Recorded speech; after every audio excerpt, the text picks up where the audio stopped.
আজ অনেক বছর পরে বৃদ্ধাকে লাল পেড়ে সাদা শাড়ি এনে দিয়েছে বৃদ্ধ। বয়স্কা মহিলা এই শাড়িটা দেখে এই বয়সেও লজ্জায় কেমন লাল হয়ে গেল। ভাবেনি প্রিয় মানুষটা আজও তার ইচ্ছা বোঝে। যদিও এই বুড়ি বয়সে এসব তার মানায় না, মনে মনে ভালো লাগলেও বৃদ্ধকে বৃদ্ধা ইচ্ছে মতন বকে দিল।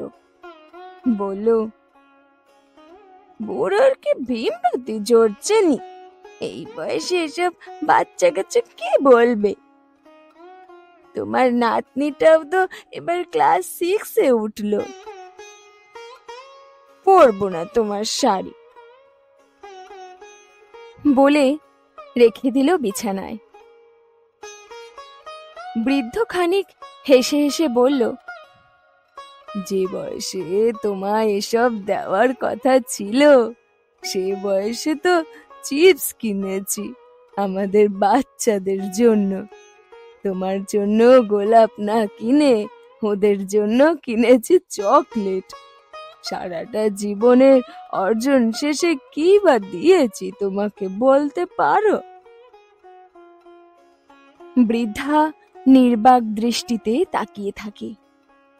দীর্ঘশ্বাস নিয়ে বৃদ্ধ বলে যায়, জানো, খুব দেখতে ইচ্ছে করতো আট পরে লাল শাড়িতে তোমাকে। সারা দিনের ক্লান্তি ভুলে তোমাকে যখন একটু নতুন করে আবিষ্কার করতে চাইতাম, তখন তোমার ঘাড়ে পড়তো আমার বাড়ির সকল ছোট বড় আবদারগুলো। সময়ের সাথে সাথে সব বদলালেও আমার অবসরের সাথে মিলাতে পারিনি তোমার সময়। ওই রাতটুকুই যা তুমি আমাকে সারা দিনের গল্প বলতে পারতে। আমি বুঝতাম তোমারও অনেক চাওয়া পাওয়া, আমার কাছে কিন্তু সে সময় কুলোতে পারতাম না। তুমিও কেমন যেন পাষাণ মনের, কখনো অভিযোগই করনি। বৃদ্ধা মুচকি হেসে বলে, তোমার মতন এত ভালো একটা বর কয়জনা পায়? আমি কেবল একা কষ্ট পেতাম, ওদিকে তুমিও তো কম কষ্ট পেতে না। আমি দিনভর কাজ করে রাতেও ঘুমিয়ে পড়তাম, তুমিও তো আগ্রহ ভরে আমার মাথায় বেলি কেটে দিয়ে ঘুমিয়ে যেতে। কখনো তো আমার কাছে অভিযোগ করনি।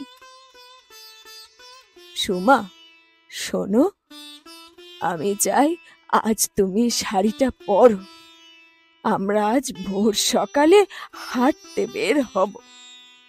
একসাথে ওই ওই যে গো দোকানটায় গিয়ে চা খাবো। হ্যাঁ, আসার পথে একগুচ্ছ বেলি ফুল তোমার উঠে যাওয়া চুলগুলোতে পরিয়ে দিব। আজ আমরা রিকশায় ঘুরবো। লোকের কথায় কি বা আসে যায় আজ আর? এক জীবন তো শেষ হতেও পারে, এই আমাদের শেষ বৈশাখ। বৃদ্ধা প্রতিবারের ন্যায় এবারও এই আকুতি অস্বীকার করতে পারে না। খুব ভোরে হাঁটতে বের হয় দুজন। এই তো ভালোবাসা, এটাই হয়তো শেষ ভালোবাসা। এক জীবন চাইলেই ভালোবাসা যায়, কেবল শেষ পর্যন্ত ভালোবাসাটা টিকিয়ে রাখার অদম্য ইচ্ছেটাই মুখ্য।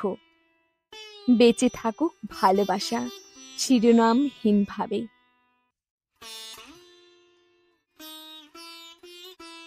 আজকের গল্প শেষ ভালোবাসা।